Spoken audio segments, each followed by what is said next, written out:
a partir do versículo 66, que é o final do capítulo 22 de Lucas.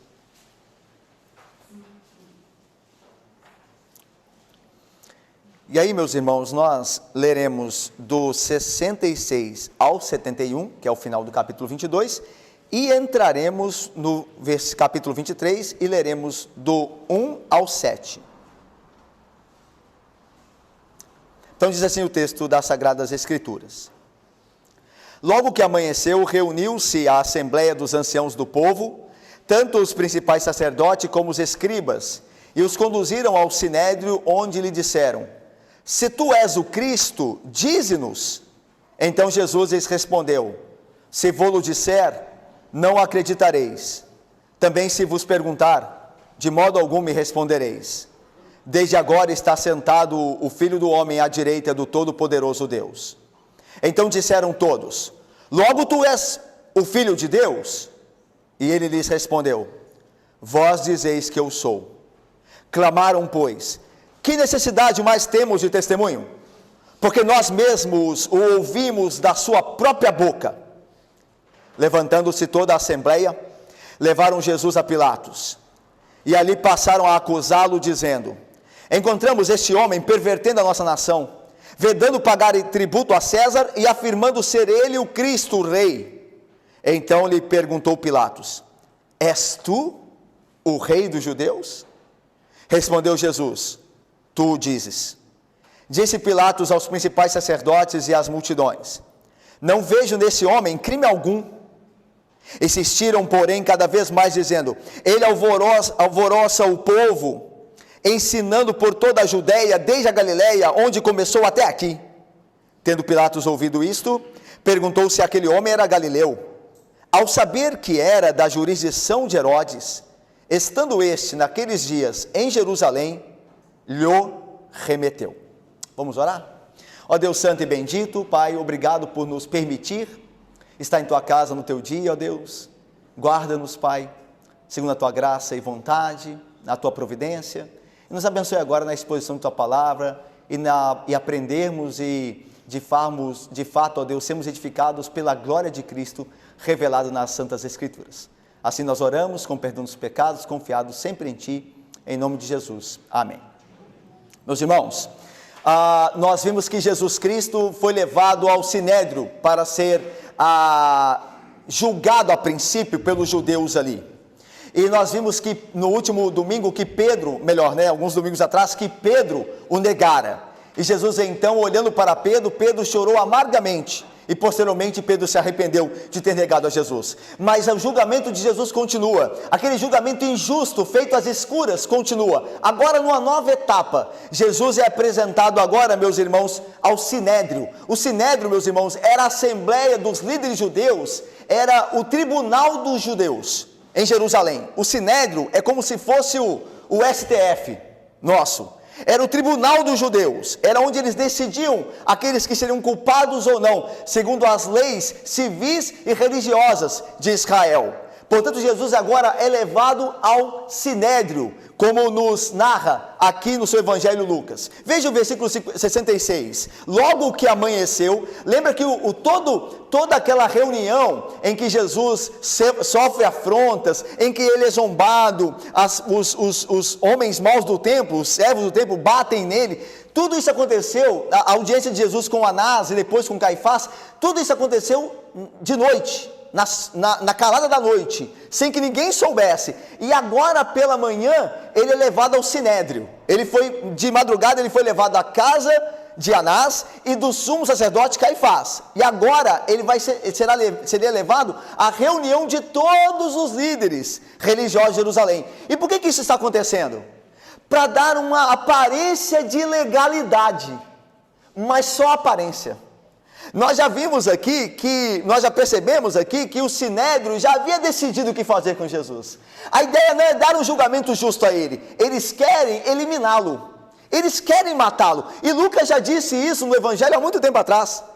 O desejo deles era procurar alguma coisa para condenar Jesus. Eles não estão preocupados com a justiça, eles não estão preocupados com o processo legal, mas eles querem dar aparência de processo legal.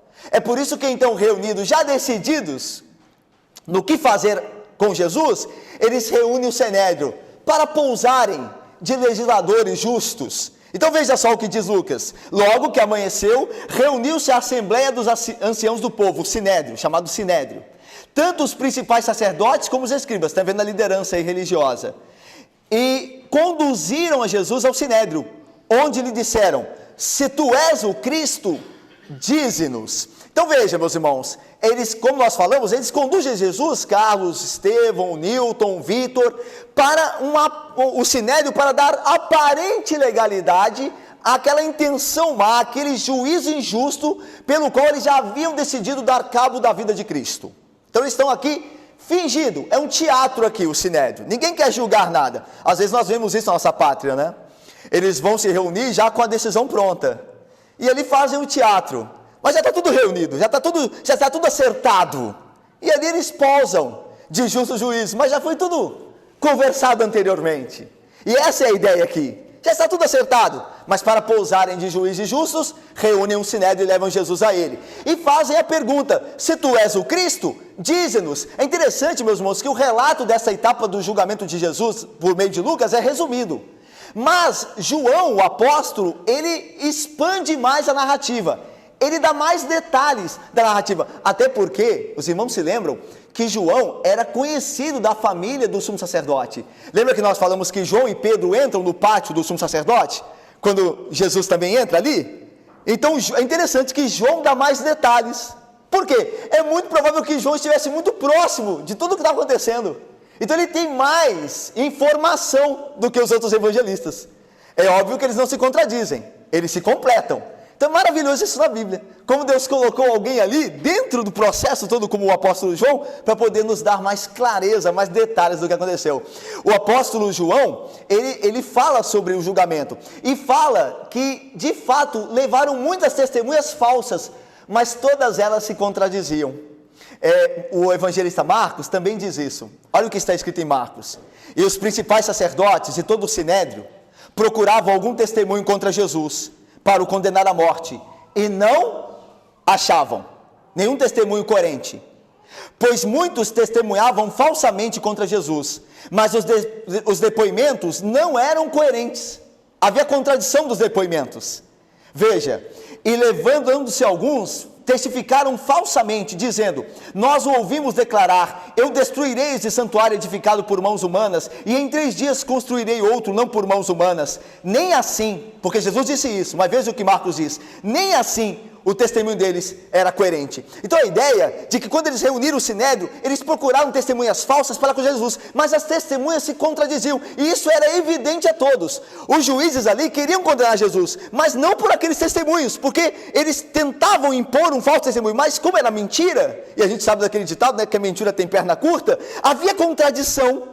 E aí então eles não tinham base para condenar Jesus. E o que eles fazem agora? Eles começam a procurar alguma palavra de Jesus pela qual ele mesmo se condene. Daí a ideia aqui: tu és o Cristo? Se tu és o Cristo, dize-nos. Eles querem arrancar uma confissão de Jesus, porque as testemunhas falsas eram incoerentes. Por isso agora eles dizem a Jesus: ora, vamos deixar essas testemunhas de lado, agora vamos perguntar a você: tu és o Cristo? Se és, dize-nos agora. Então eles passaram de juízes para advogados de acusação. Eles não estão mais preocupados na isenção do processo.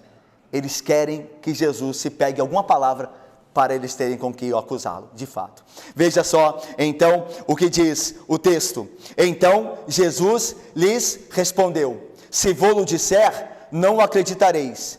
Também se vos perguntar, de modo nenhum me respondereis, ou de nenhum modo me respondereis. A ideia aqui equivale a seguinte, irmãos, veja só isso. A ideia aqui equivale a seguinte: olha, é como Jesus estivesse dizendo: não importa o que eu diga, certamente vocês não darão crédito, porque vocês estão dominados por inveja, vocês estão dominados por preconceito, ou seja, vocês já formaram um conceito antes. Não importa o que eu diga, se eu disser que sou, vocês não acreditarão em mim. E se eu vos perguntar o que vocês acham, vocês não me responderão. Meus irmãos, isso já tinha acontecido antes. Lembra quando os fariseus se colocaram diante de Jesus e perguntaram a ele, aqui mesmo no Evangelho de Lucas, com que autoridade você faz essas coisas que você faz? E Jesus diz, eu respondo essa pergunta se vocês responderem uma pergunta minha. Com que autoridade João batizava? Com a do céu ou com a dos homens? E os fariseus se reuniram e pensaram, olha, se nós dissermos que é dos homens, então nós vamos ter um problema com o povo, porque o povo acreditava João ser a autoridade dele ser dada por Deus, e o povo vai vir contra nós se nós dissermos que não, que ele é apenas um homem. Mas se nós dissermos que é de Deus, e o povo crê nisso, nós daremos de fato a importância de Jesus, nós estaremos ratificando a obra desse suposto Messias. E aí eles voltam para Jesus e dizem, nós não sabemos. Eles sabiam, eles já tinham considerado, mas eles não querem responder para não dar apoio a Jesus, para não ratificar ele como Messias. E aí eles dizem, nós não sabemos. Aí Jesus diz, eu tampouco vos digo com que autoridade faço essas coisas. A ideia aqui, meus irmãos, é que eles não querem dizer nada. Eles já estão com o juízo preparado. E Jesus, que conhece os corações, ele disse, olha, não importa o que eu disser aqui. Se eu disser que eu sou o Cristo, vocês não crerão em mim. Se eu disser e perguntar a vocês se eu sou, vocês não me responderão. Vocês querem me entregar. É o que está acontecendo aqui. E vocês o farão, independente do que eu disser. Agora veja o 69. E Jesus continua a resposta. Vamos ver juntos? Desde agora estará assentado o Filho do Homem à direita do Todo-Poderoso. Perfeito, irmãos. Jesus continua agora. E o que isso tem a ver com a pergunta? Se tu és o Cristo, dize-nos. Aí Jesus diz, olha, não importa o que eu disser, vocês já estão decididos a me condenar. Mas aí Jesus acrescenta, desde agora estará assentado o Filho do Homem à direita do Todo-Poderoso Deus. A ideia, meus irmãos, é que Jesus pega um conceito de Filho do Homem assentado à destra de Deus, que está no Velho Testamento. Lá no Salmo de número 110, versículo 1, e em Daniel, capítulo 7, versículos 13 e 14, há o conceito do Filho do Homem sendo glorificado pelo ancião de dias, pelo próprio Deus. O Filho do Homem é o Messias, é aquele a quem será dado o reino eterno. O judaísmo sabia disso. Tanto que quando Jesus diz, vocês desde agora devem saber que estará assentado o Filho do Homem à destra de Deus. O conceito Filho do Homem é muito claro para os judeus, não só agora ainda, mas muito mais naquela época. Os fariseus, os escribas, os sacerdotes, sabiam que quando Jesus falou o Filho do Homem, ele está falando do Messias, do Filho de Deus, daquele que haveria de reinar. Tanto que a pergunta próxima que eles fazem veja o versículo 70. Então disseram todos, logo tu és o Filho de Deus, porque eles entenderam a referência do Filho do Homem. Isabelle, André, Sabrina, Heloísa, eles entenderam a referência, que Filho do Homem significa o Messias, como diz o Salmo 110, 1 e como diz Daniel 7, 13 e 14. Os judeus sabiam disso, os escribas eram estudiosos da Bíblia, eles sabiam o que Jesus estava dizendo. Mas aqui, meus irmãos, é uma palavra de advertência de Jesus. A ideia não é só que Jesus quer se revelar-se o Filho do Homem, o Messias, mas a ideia é de advertência àqueles que estão julgando. É mais ou menos, Carlos e André, como se Jesus estivesse dizendo assim, minha irmã Denise, vocês estão agora me julgando, e vocês sem poder sobre mim. Essa é a hora das trevas, e eu agora sou um réu, ainda que injustiçado, eu agora estou sob o domínio de vocês, mas desde agora, a ideia é assim, desde a hora final, da morte e da ressurreição do Cristo e da sua entronização no trono de Deus, desde agora, o Filho do Homem estará à destra de Deus, Todo-Poderoso. A ideia de Jesus é o seguinte, eu me encontrarei com vocês em outra ocasião, mas os papéis estarão invertidos. Eu vou vê-los de novo. Olha que palavra. Eu vou encontrá-los de novo, mas quando eu encontrar com vocês de novo, os papéis estarão invertidos. Vocês agora me julgam injustamente, mas o Filho do Homem estará sentado à destra de Deus Pai para julgá-los no último dia. Isso aqui é uma advertência de Jesus. Que poder Jesus tem, que controle, não? Como ele suportou as coisas e como ele sabia aquilo que o Pai lhe daria. Agora vocês me julgam, mas naquele último dia as coisas serão invertidas. Nós nos encontraremos de novo, mas com os papéis trocados. o Filho do Homem estará sentado à destra de Deus o Pai Todo-Poderoso. Isso é uma advertência àqueles homens para deixarem de fazer o que estavam fazendo. Agora veja, a implicação como nós dissemos. Versículo 70. Depois de ouvirem isso, então disseram todos: logo, tu és o Filho de Deus. E ele lhes respondeu: vós dizeis que eu sou. A ideia do vós dizeis que eu sou, literalmente significa: vocês dizem que eu sou e vocês estão certos. Eu sou. Então tu és o Filho de Deus? Logo tu és o Filho de Deus. E aí Jesus responde: vocês estão certos no que dizem. Eu sou o Filho do Homem. Eu sou o Filho de Deus. E agora veja o 71. Clamaram, pois: que necessidade mais temos de testemunho? Porque nós mesmos o ouvimos de sua própria boca. Meus irmãos, a ideia aqui é que agora o sumo sacerdote e os demais ali, líderes, sabiam, meus irmãos, agora eram sabedores de que Jesus se identificava como não era um homem qualquer, mas o Messias, o Cristo prometido. E então a Bíblia diz lá em Mateus e Marcos, que o sumo sacerdote rasgou a veste, que era um símbolo também, entre outras coisas, de protesto. Quando alguém fazia uma heresia, a ideia de humilhação e protesto, de revolta, era rasgar as vestes. O sumo sacerdote rasga as vestes, porque a ideia de Deus é um só. É interessante isso. A ideia de rasgar as vestes, a ideia de que Deus não pode ser dois. E quando Jesus diz que Ele é o Filho do Homem, que Ele é Filho de Deus, então o sacerdote rasga a veste em uma atitude de confronto, de não aceitação daquilo. E aí ele rasga as vestes e declara Jesus culpado por se fazer igual a Deus. Vamos agora? Vamos entrar no capítulo 23? Olha aí, versículo de número 1 e 2. Leiamos todos juntos, por favor? Levantando-se toda a assembleia,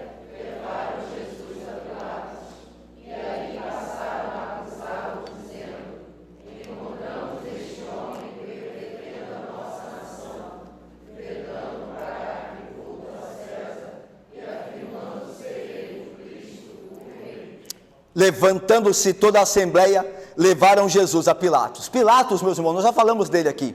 Pilatos era o 5º procurador da Judéia e Samaria. Pilatos foi procurador naquele período, naquela região, Judéia e Samaria, de 26 depois de Cristo, ano Domini, até 36. Então, de 26 a 36, Pilatos foi governador tanto da Judéia, onde estava Jerusalém, onde Jesus estava sendo julgado em Jerusalém, quanto também de Samaria, da região mais acima. Judéia, lembra do mapa? Judéia, sul de Canaã, Samaria, parte central, e Galileia, norte de Canaã. Lembra que Jesus vinha da Galileia, ele veio descendo para Jerusalém. Tanto que depois vão dizer, Pilatos vai saber que Jesus é galileu. Ele veio da Galileia. Então, embora tenha nascido em Belém, né? Passou a maior parte do tempo na Galileia. Então, a ideia é que o governador Pilatos era o 5º procurador, o 5º representante de Roma naquela região da Judéia e Samaria. E veja só, meus irmãos, naquele momento, Pilatos estava em Jerusalém. Não era comum Pilatos estar ali. Pilatos, ele tinha um palácio na cidade de Cesareia, que era na região também. Mas ele não ia muito a Jerusalém. Mas por que ele estava ali agora? Por que os homens, Pilatos está aí, vamos levar Jesus a Pilatos? Por que Pilatos está ali? Provavelmente por causa da Páscoa. Porque ele sabia, meus irmãos, que na Páscoa os judeus ficavam mais patriotas e poderia haver alguma revolta. E Pilatos então fez questão de descer a Jerusalém para estar ali controlando as coisas. Nós sabemos que os judeus, historicamente, naquele período do Império Romano e da imposição de Roma sobre a Judéia, os judeus tentavam várias revoltas. E uma das coisas pelas quais Pilatos estava ali era segurar as revoltas. O imperador tinha dado ordens para que toda a revolta dos judeus fosse de fato debelada, fosse vencida.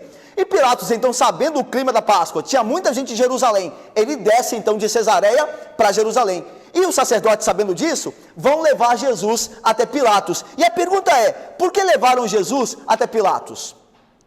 Porque eles já tinham condenado Jesus lá no Sinédrio. Olha, por que precisamos mais de testemunhas? Ele já disse que é o Cristo, e rasgou-se a veste e pronto. Os judeus, nossos representantes, já condenaram Jesus. Mas por que precisam de Pilatos? porque eles não poderiam executar ninguém sem a permissão de Roma. Lembram-se, irmãos, que aquela região toda, não só a Judéia e Samaria, mas até mesmo Galileia, que tinha lá o fantoche Herodes, mas era governado por Roma também, em última instância, Roma estava sobre todo aquele território, e ninguém poderia executar ninguém sem a permissão do império. Daí a ideia dos judeus terem que ir a Pilatos. Se os judeus pudessem, os líderes de Jerusalém pudessem, apedrejariam Jesus ali mesmo. Porque para eles, ele havia sido blasfemo, se fez igual a Deus, vamos acabar com ele aqui, mas eles não podiam, então eles têm que levar a Pilatos, e lembra-se que eles eram inimigos de Pilatos, os judeus, os sacerdotes, não gostavam de Pilatos, conviviam com Pilatos, mas não queriam a imposição de Roma sobre a Judéia, queriam eles antes, os judeus, serem os donos da Judéia, mas eles têm que conviver com o império, por causa da força que o império impôs, então eles têm que levar Jesus, porque eles querem matar a Jesus, e para matar alguém, tinha que ter a permissão de Roma. Por isso, então, diz o texto, que levaram Jesus diante de Pilatos. E agora veja mais, e ali passaram a acusá-lo, dizendo, e eles vão acusar Jesus de 3 coisas. A primeira é uma introdução às 2 acusações últimas, que são as mais importantes. Então veja comigo o texto. E ali passaram a acusá-lo, dizendo, encontramos este homem pervertendo a nossa nação, vedando pagar tributo a César, e afirmando ser ele o Cristo, o Rei. Então veja, 3 coisas. Esse homem está pervertendo a nossa nação, esse homem está proibindo pagar tributo a César, a ideia de vedando, e terceiro, e afirma ser ele o Rei, o Cristo. Então 3 coisas. A primeira, Otto querido e Graça, a primeira acusação, presbítero Cortes e Dona Lúcia, e minha irmã Débora, a primeira acusação ela é introdutória. A ideia é, esse homem está pervertendo o povo, está bagunçando as coisas aqui, mas o que importa é, como é que ele está fazendo isso? Aí vem as 2 outras acusações que são as mais importantes. Ele está proibindo pagar tributo a César e está se declarando o rei dos judeus. Então a primeira acusação é introdutória, este homem está pervertendo a nossa nação. A pergunta que importa é, como ele está fazendo isso? Aí sim, ele está proibindo o tributo a César e está se declarando o rei.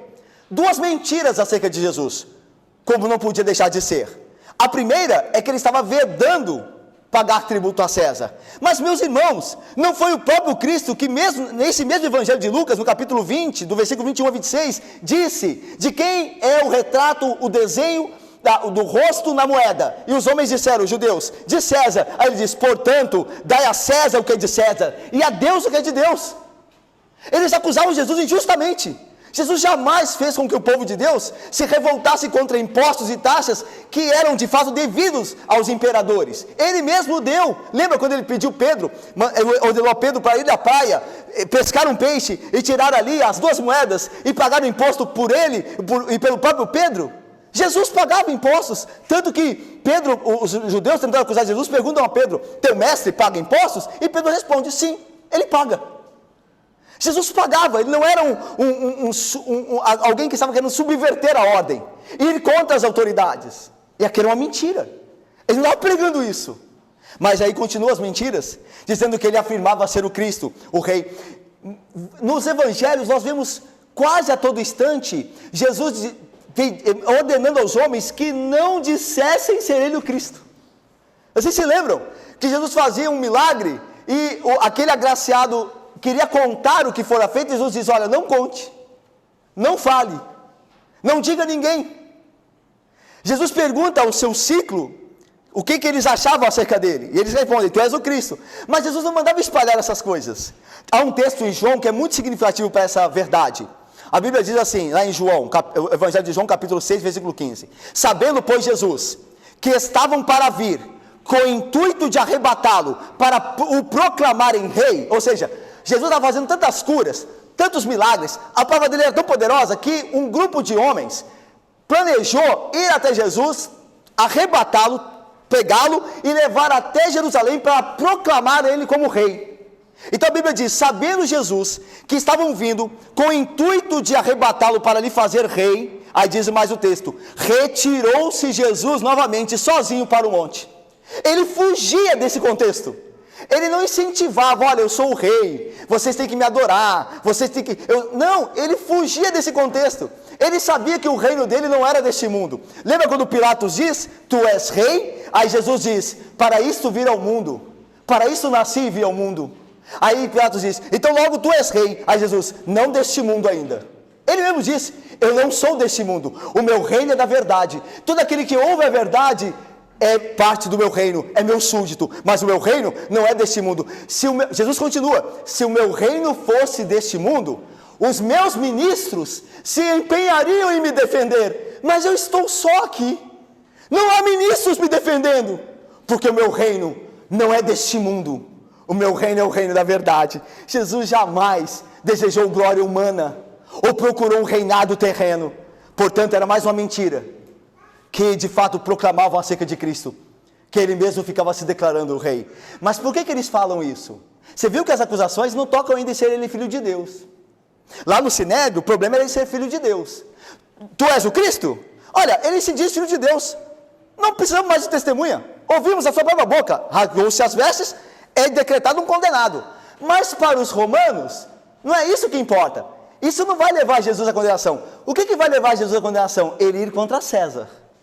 Porque os romanos, se Pilatos chega e diz, eles dizem diante de Pilatos, os judeus, olha, ele se diz filho de Deus. Aí Pilatos, olha gente, esse negócio de religião é de vocês, pouco importa para mim, você não mexe com gente. Contanto que vocês paguem suas taxas e adorem em última instância só a César e prestem reverência a ele, pouco importa o que vocês estão fazendo aí. Mas os judeus, os escribas eram sagazes, eles sabem o que fará a diferença na acusação. Então eles dizem, olha, está proibido pagar imposto, viu? Se toda a Judéia parar de pagar imposto, Pilatos, você acha que você vai viver como aqui? Com que dinheiro você vai viver aqui? Porque você não se alimenta do dinheiro dos impostos? E esse homem está dizendo para não pagar imposto a César.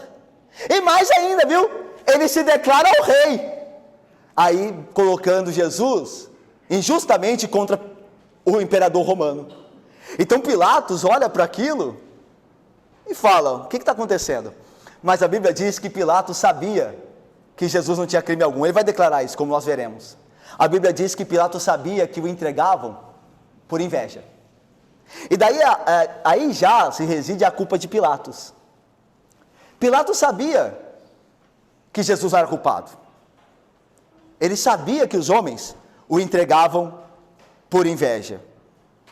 Veja só, meus irmãos, versículo 3. Então lhe perguntou Pilatos, és tu o rei dos judeus?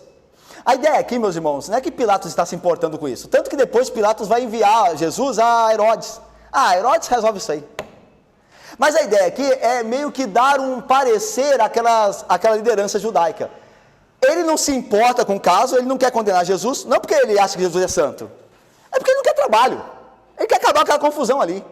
Mas ele também não quer se parecer insensível aos líderes. Então ele faz uma pergunta, és tu o rei dos judeus? E a ideia aqui é de deboche, tá? Porque Pilatos, a história retrata Pilatos como um governante, um procônsul, um procurador, mau, violento e que debochava dos judeus.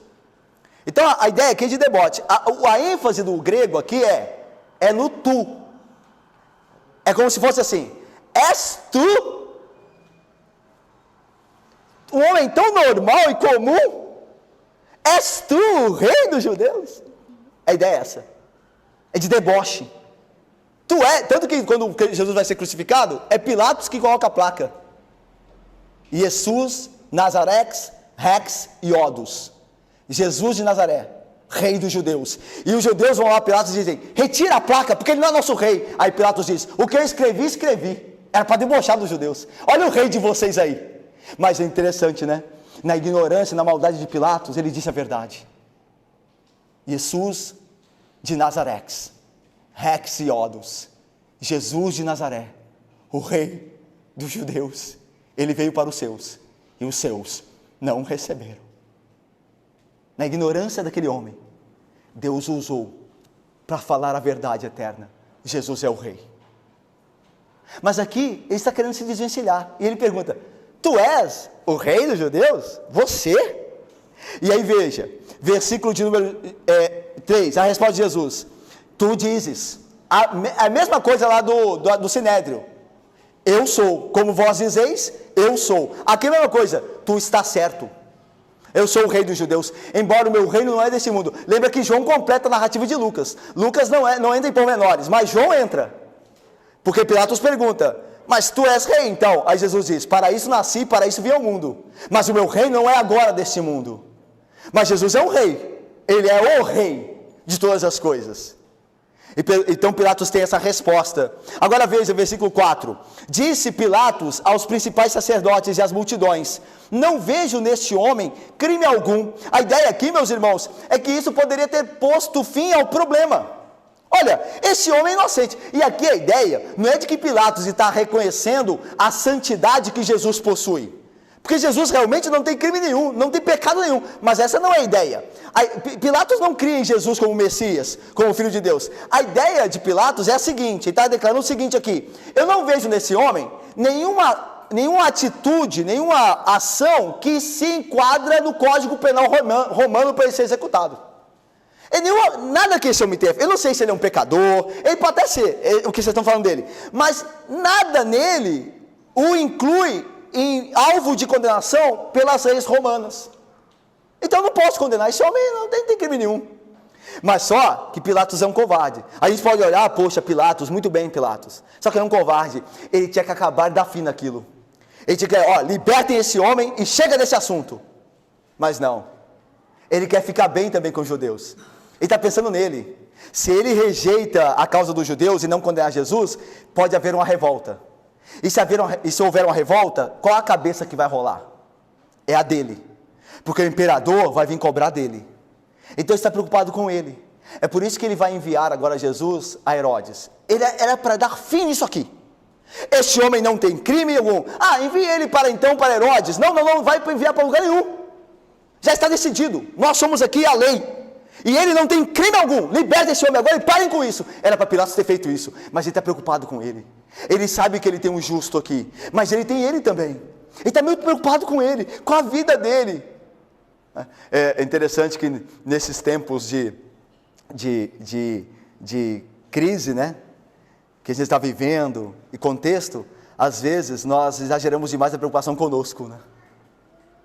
É óbvio que nós devemos nos preocupar com nossas famílias. Mas às vezes é demais. É eu tenho que, eu não posso, Então, os ímpios se procuram só com eles. Eles não querem problemas. Eles não pensam nos outros. Eles não querem problemas. E aí Pilatos vai dizer, olha, esse homem não tem crime algum.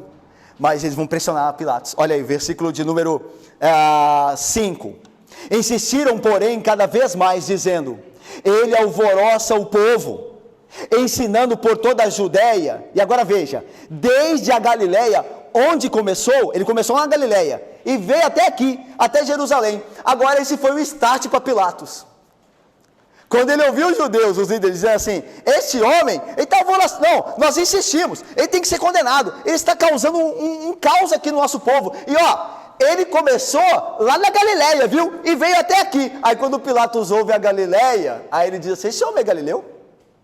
É como se ele tivesse perguntado para ele, este homem é da Galileia? Aí alguns dizem, ele vive na Galileia. Aí Herodes, eu já sei como eu vou me livrar disso. Veja que Herodes está fugindo como um covarde, ele não quer enfrentar o problema. Jesus é justo, deixe ele, não vai ter condenação nenhuma. Ele não quer sair do problema, quer se desvencilhar daquilo. Olha que líder, né? Deixa lá. E aí Pilatos vai dizer, olha, esse homem é galileu. Quem manda na Galileia, mandava nada. Quem manda na Galileia é Herodes. Herodes, meus irmãos, filho de Herodes o Grande, foi colocado como um tetrarca da região também da Galileia. Só que ele não mandava nada, ele é um fantoche. O que acontecia? Roma, o império, dominava as nações. Só que para não parecer muito ruim, para não parecer um império, Diácono Paulo, impositor, opressor, eles deixavam os reis ali para fingir que eles governavam alguma coisa. Mas quem governava era Roma. E o rei era um fantoche ali, era Herodes. Herodes era um fantoche. Ele fingia governar a Galileia. Tanto que a região mais importante, Judéia e Samaria, estava na mão de Roma. Mas a Galileia, deixa para os judeus, para eles pensarem que governam alguma coisa. E Herodes estava na Galileia. E ele estava em Jerusalém na época, tanto que o texto diz, Herodes estava em Jerusalém. Por quê? Por causa da Páscoa. Todo mundo estava na Páscoa em Jerusalém, inclusive Herodes. E aí então o Pilatos tem uma sacada. Manda ele para Herodes. O que eu tenho a ver com a Galileia? Fingindo que não mandava na Galileia. O que tem a ver com a Galileia? Ele que julgará, isso é Galileu. E aí diz o texto, versículo final. Tendo ouvido, versículos 6 e 7. Tendo Pilatos ouvido isto, que Jesus começava na falsa acusação a perturbar o povo desde a Galileia, tendo ouvido isto, perguntou se aquele homem era Galileu. Ao saber que sendo Galileu Jesus, ou seja, vivendo na Galileia, né? Nasceu em Belém. Mas vivendo na Galileia, ao saber que era da jurisdição de Herodes, porque Herodes foi colocado como tetrarca também na região da Galileia, estando este naqueles dias em Jerusalém, lhe remeteu. Fala o seguinte, esse negócio está muito confuso aqui para mim, não quero me meter nisso não, porque eu tenho muita coisa importante para ver. O homem é Galileu, né? Ele vive lá, ele nasceu em Belém, não, mas ele vive lá, não vive? Ele mora lá, não mora? Os discípulos dele são todos galileus, não são? Então, investam para Galileia lá. Herodes cuida disso. E então Jesus foi remetido para a Galileia. Meus irmãos, o que esse texto, até aqui onde nós fomos, nos ensina acerca da nossa vida cristã e acerca da glória de Cristo? O que esse texto nos comanda a fazer? Qual que é o ensino dele para nós? Os princípios. Vamos lá então. Primeiro, meus irmãos, o mundo sempre nos odiará como cristãos.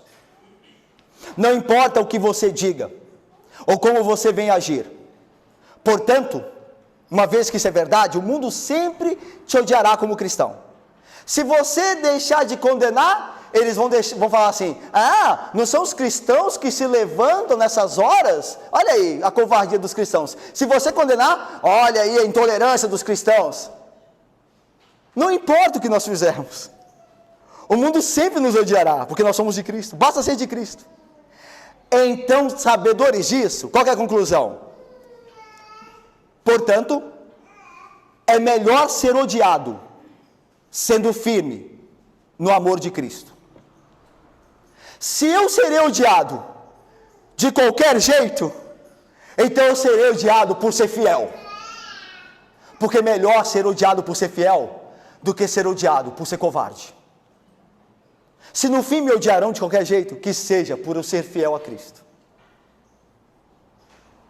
Segundo, aqueles que não aceitam Jesus como Messias Salvador agora, terão que enfrentá-lo como juiz todo-poderoso no último dia. Jesus disse isso aos líderes judeus. Desde agora estará sentado o Filho do Homem à destra do Deus Todo-Poderoso. Vocês não me aceitam agora, mas vocês encontrarão comigo depois. Numa outra situação. Quem não aceita Jesus agora como Salvador, se encontrará com Ele em outra situação. Não tem como fugir de Jesus. Eu fico pensando, meus irmãos, que as pessoas fogem de Jesus. Eles não querem ir à igreja, eles não querem ler a Bíblia, eles não querem saber de religião, porque eles pensam que podem fugir de Jesus, podem evitá-lo, mas ninguém evitará Ele por fim. Porque se agora nós o evitamos como Salvador, e que ignorância, evitá-los como Salvador da nossa alma, nós o encontraremos como juiz. Como juiz nós não o evitaremos, todo homem comparecerá diante do tribunal de Deus.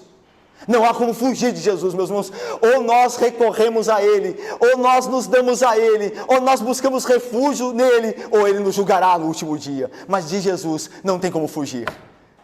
Jesus atrairá todos a si mesmo. Ele vai atrair todos a si mesmo. Aceite Jesus como Salvador. Ele agora quer salvá-lo. Ele agora quer perdoar os seus pecados. Porque se nós não fizermos isso, nós encontraremos com Ele em outra ocasião, só que de uma maneira diferente. Terceiro, Jesus em muitos momentos guardou silêncio. Lembra? Olha, lá em João diz que os escribas, sacerdotes, perguntaram, você não diz nada? Esses homens estão te acusando e tu ficas calado? Aí Jesus diz, olha, eu falei muitas coisas nas praças publicamente. Se vocês me ouvirem falar mal, me apontem onde eu falei. Jesus sabia a hora de falar e de não falar. Esse é um grande ensino para nós, né? a hora de falar e de não falar. A gente tem problema, né? A gente acha que tem que falar toda hora. Que a gente tem que dar, não, tem que falar, tem que... Às vezes é hora de não falar. Olha o que o salmista orou. Põe guarda, Senhor, a minha boca. Vigia a porta dos meus lábios. O Senhor me dá a graça de saber quando falar e saber quando ficar calado. Meus irmãos, é uma bênção saber quando ficar calado, viu? Mas também é uma bênção saber quando falar. Infelizmente, a gente fala quando não deve e deixa de falar quando devia. Mas vamos lá. 4 aplicação.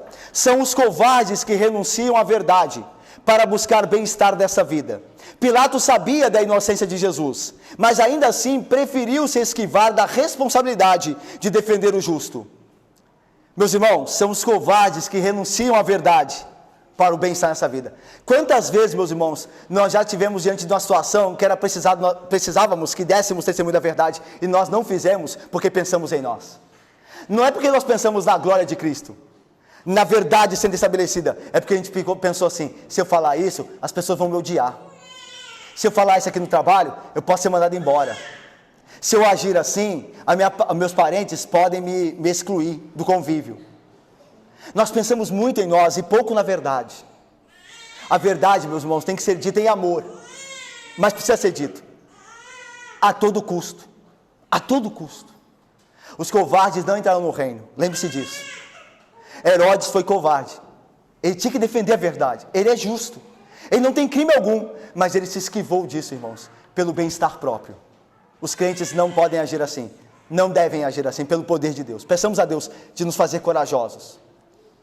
Por fim, meus irmãos, eu termino lembrando que Jesus suportou muitas coisas. Você viu o que ele suportou? As falsas acusações, o desprezo, és tu, o Filho de Deus, a corrupção dos seus ensinos. Ele falou que vai destruir o templo. Ele suportou tudo isso calado. Meus irmãos, que exemplo Jesus Cristo nos dá de suportar as afrontas, de suportar os ataques pessoais, sem reagir, sem pagar o mal com o mal. Assim que nós sejamos também como Cristo. Que nós peçamos a Deus para nos fazer como Cristo Jesus. Que nós saibamos suportar as afrontas pessoais. Quando os homens atacavam a Deus, o Pai de Cristo e nosso Pai, Jesus não se calava. Lembra do templo que ele virou as mesas? Mas quando Jesus era atacado, ele permanecia em silêncio. Ele não suportava o Pai dele ser atacado. Para defender a verdade ele se levantava. Mas quando ele era pessoalmente atacado, ele se calava. Que Deus nos dê dessa graça. Que quando Deus for atacado, que nós falemos com coragem. Agora quando nos atacarem, que nós nos calemos e nos entreguemos àquele que julga perfeitamente todas as coisas. Jackson. Que Deus abençoe, irmãos. Amém.